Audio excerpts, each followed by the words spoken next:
Merhaba. Perilerin Bahçesi'nde bugün sarı, altuni ya da altın renkli, kozalaklı, herdem yeşil çift bitkileri.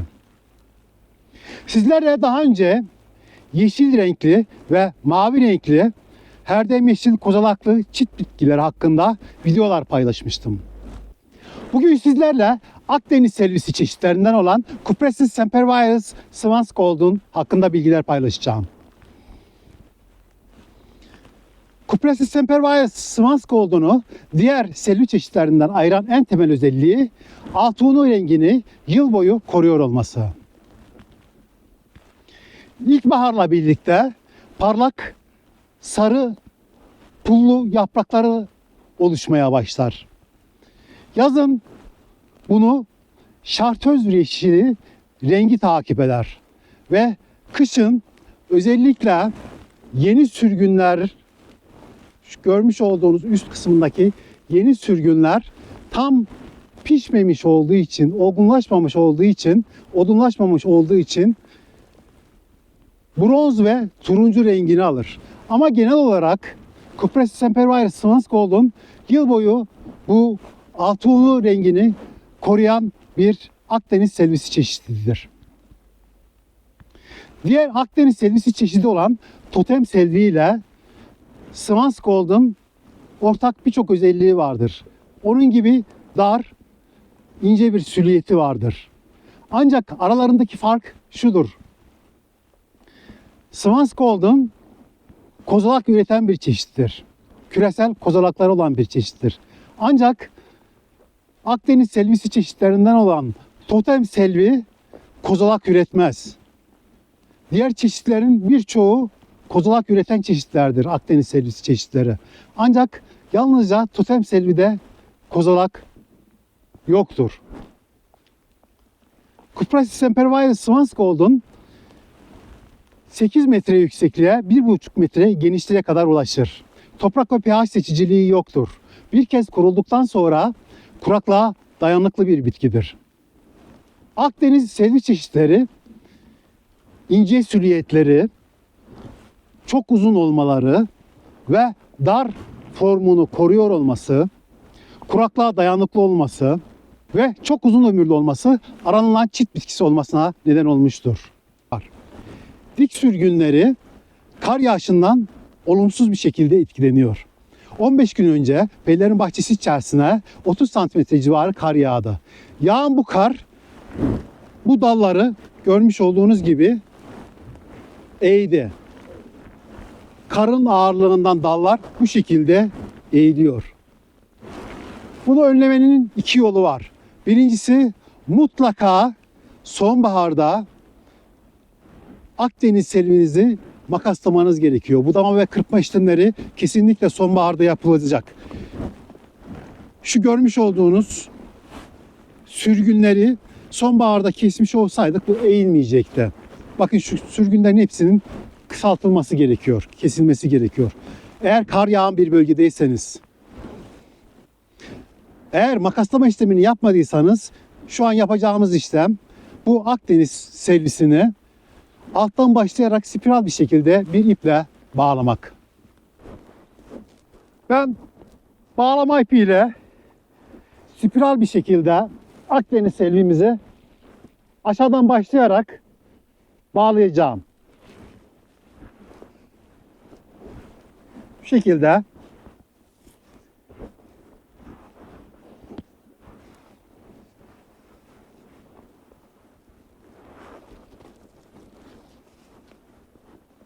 fazla sıkmadan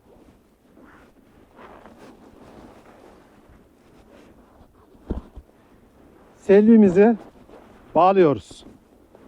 Ki bu görmüş olduğunuz sürgünler kar yağışından dolayı eğilmesin.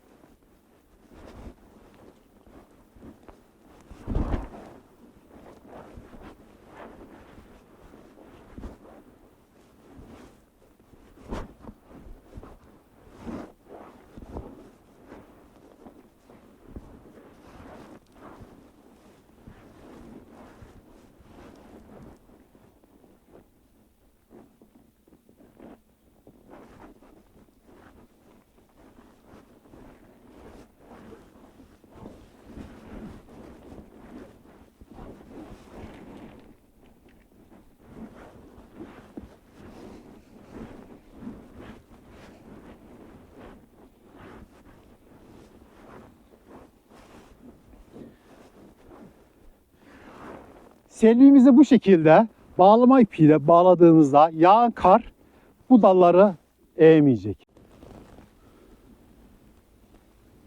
Sonbahar budaması yapılmayan bir Cupressus sempervirus Swanscold'unun yağan karın yüküyle eğilen dalları.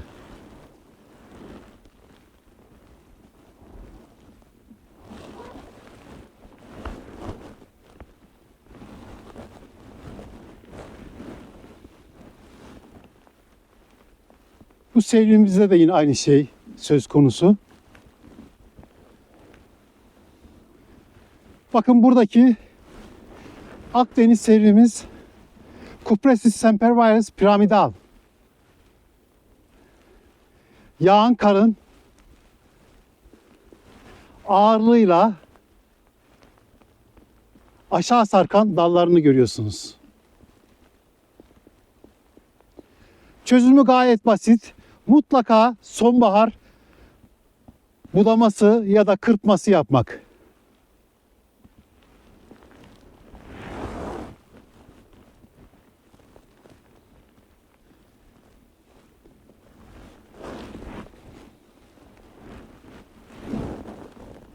Bakın şu an kış ayı içerisindeyiz.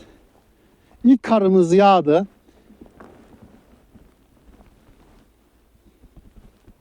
Selvimizin pullu yapraklarını görüyorsunuz. Altı oni renkli. Bazı kısımlar şartöz rengi de var. Ve bu kısımlarda bronzluk ya da turunculuk yok. Bakın sonbaharda oluşan bu sürgünler görmüş olduğunuz için tam pişkinleşmemiş olduğundan dolayı bu sürgünler turuncu ve bronz renginde. Ama genel olarak selvimiz altı onu rengini koruyor.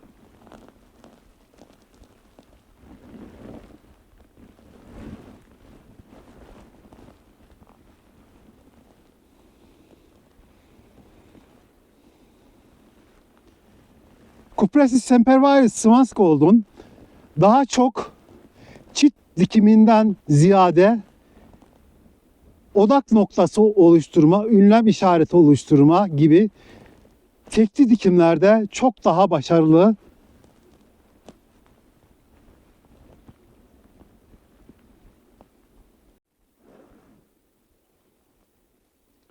Cupressus sempervirus Swanscold'unun pullu yaprakları.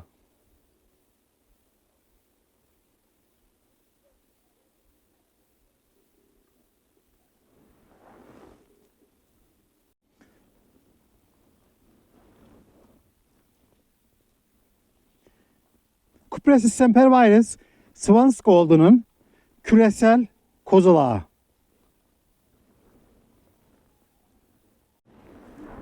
Cupressus sempervirus Swanscold'unu çit dikiminde kullanıyorsanız eğer